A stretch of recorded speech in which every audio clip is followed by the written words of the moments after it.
नमो भगवते वासुदेवाय। कहते हैं ना कि जब बुरे समय चल रहा होता है तो हमें भगवंत का स्मरण और अपने कर्मों पे भरोसा रखना चाहिए। कठिन समय में परमेश्वर ऐसे देते हैं आवाज़, जाने गीता के अनमोल सुविचार सुउद्देश्य श्री कृष्ण के श्रीमुख से दिए हुए अनमोल वचन। सनातन धर्म डायरीज में आपका स्वागत है। आज मैं आपके लिए गीता के कुछ महत्वपूर्ण उद्देश्य लेकर के आई हूँ, जो भगवान श्री कृष्ण द्वारा श्रीमुख से बोले गए हैं। गीता की बातों का अनुसरण करने से जीवन का बदलाव तो निश्चित ही है, व्यक्ति को नया मार्ग भी दिखता है। तो आइए जानते हैं श्रीमद् भगवत के गीता के महत्वपूर्ण उद्देश्य। श्रीमद् भगवत गीता का मूल्य वचन अपने आप में बहुत उद्देश्यपूर्ण है। भगवत गीता में भगवान कृष्ण के उन उद्देश्यों का वर्णन किया गया जो उन्होंने महाभारत के युद्ध के दौरान अर्जुन को दिए थे। गीता में दिए उद्देश्य आज भी उतने ही लोकप्रिय हैं और उतने ही कार्यशील हैं जितने कि उस समय महाभारत के समय अर्जुन को दिए गए थे। मनुष्य को जीवन जीने की सही राह दिखाते हैं गीता के उद्देश्य से। आपको बताते गीता में जो बातें लिखी हुई हैं वो मनुष्य को अपने जीवन में उतारनी चाहिए।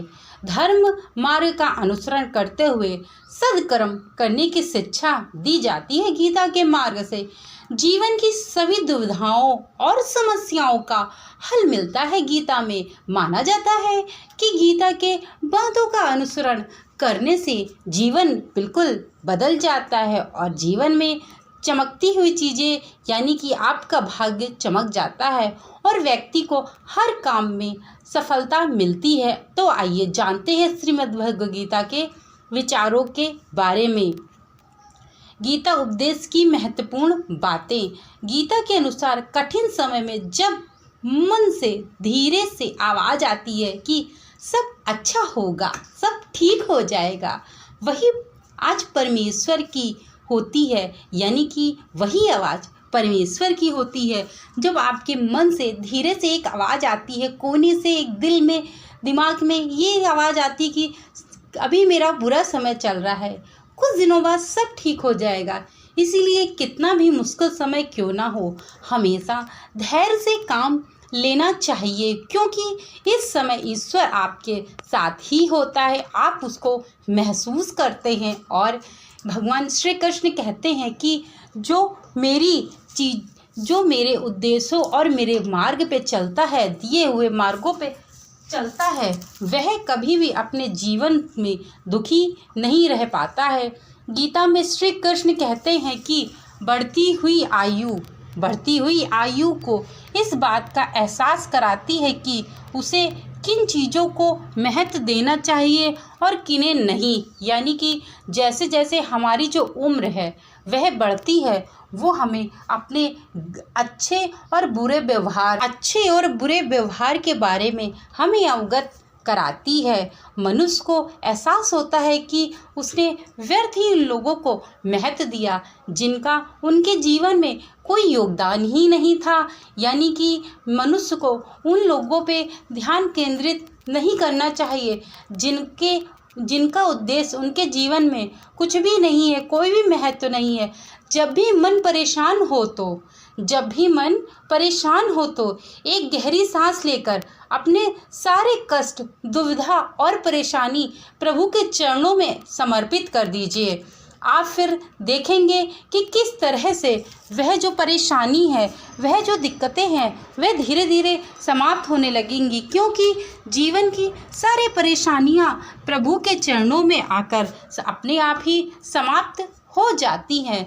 गीता में श्री कृष्ण कहते हैं कि हर व्यक्ति को अपने क्रोध पर काबू करना चाहिए।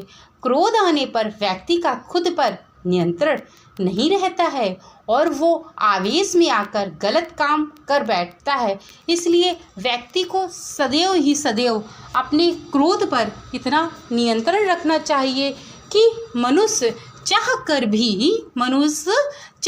भी भूल करके भी उन गलतियों को दोहरा न सके जो गलतियां उसने की हुई हैं। गीता के अनुसार जीवन का कोई भी फैसला कभी भी क्रोध में आकर नहीं करना चाहिए। गीता के अनुसार जीवन का कोई भी फैसला, आपके जीवन का कोई भी फैसला हो, चाहे जैसा फैसला हो, चाहे छोटा फैसला हो, चाहे बड़ा फैसला हो, कभी भी क्रोध में आकर नहीं करना चाहिए। क्रोध में लिए गए फैसले अक्सर गलत होते हैं। क्रोध में लिए गए फैसले अक्सर गलत होते हैं। इन फैसलों से व्यक्ति आगे चलकर बहुत पछताता है। इसीलिए क्रोध आने पर भी खुद को मन शांत रखना चाहिए। यानी कि जब आपको क्रोध आए, खुद को भी और मन को भी, दोनों ही चीज़ों को आपको शांत रखना चाहिए, जिससे आप अपने जीवन में गलतियां ना कर सके, जिससे आपको आगे जा कर के पछतावा हो। श्री कृष्ण कहते हैं कि मनुष्य को उसके कर्मों के अनुरूप ही फल मिलता है। इसीलिए परिणाम के बारे में सोचे बिना व्यक्ति को सिर्फ सही कर्म पर ध्यान देना चाहिए। श्री कृष्ण ने भगवत गीता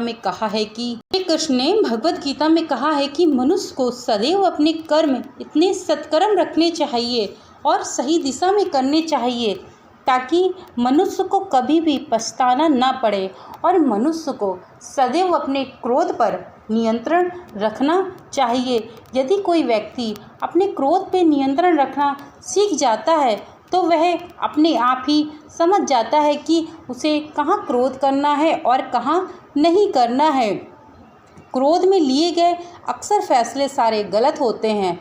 क्रोध में आपने देखा भी होगा कि जब कोई व्यक्ति क्रोध में आके कोई ऐसा फैसला लेता है तो ज़रूर से ज़रूर वो गलत ही साबित होता है, क्योंकि क्रोध में आप अपनी बुद्धि को खो चुके होते हैं। आपके ऊपर क्रोध इतना हावी हो जाता है कि आपको सही और गलत का एहसास ही नहीं होता है। इस कारण से भी इंसान सदैव क्रोध में आकर गलत फैसले लेता है। हर व्यक्ति अपने क्रोध पर यदि काबू रखना सीख जाता है तो वह कभी भी गलत फैसले नहीं लेता है। जीवन में जो भी परेशानियां यदि आ रही हैं आपके पास, आप उनको एक चुनौती के रूप में ग्रहण करें। क्योंकि जब वो चुनौती पूरी होएगी तो आप एक सूर्य की तरीके चमकते हुए नज़र आएंगे और लोग आपको सलाम करते हुए अपने आप ही नज़र आएंगे। ऐसा कहा जाता है कि श्री कृष्ण ने गीता में स्वयं कहा है कि मनुष्य को सदैव और सदैव अपने कर्मों को इतना प्रबल बनाना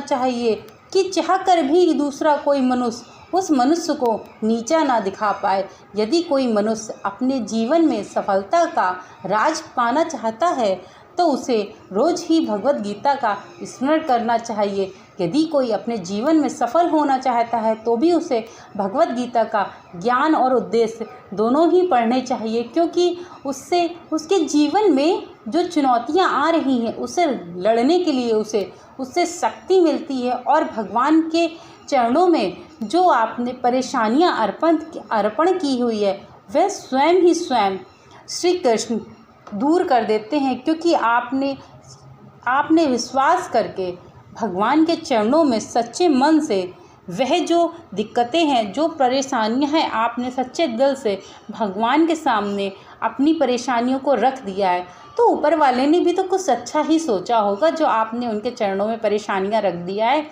जब आप अपने चरणों की परेशानियां, अपने जीवन की जितनी परेशानियां हैं भगवान के चरणों में आप जब रख देते हैं तो आपको एक बड़ा सुकून मिलता है। यदि आपने ऐसा नहीं किया है तो आप ज़रूर करके देखिएगा। आपके जीवन में कितनी भी परेशानियां हो, आज का व्यक्ति हर व्यक्ति कोई ना कोई प्रॉब्लम से घिरा हुआ है। हर कोई व्यक्ति किसी न किसी परेशानियों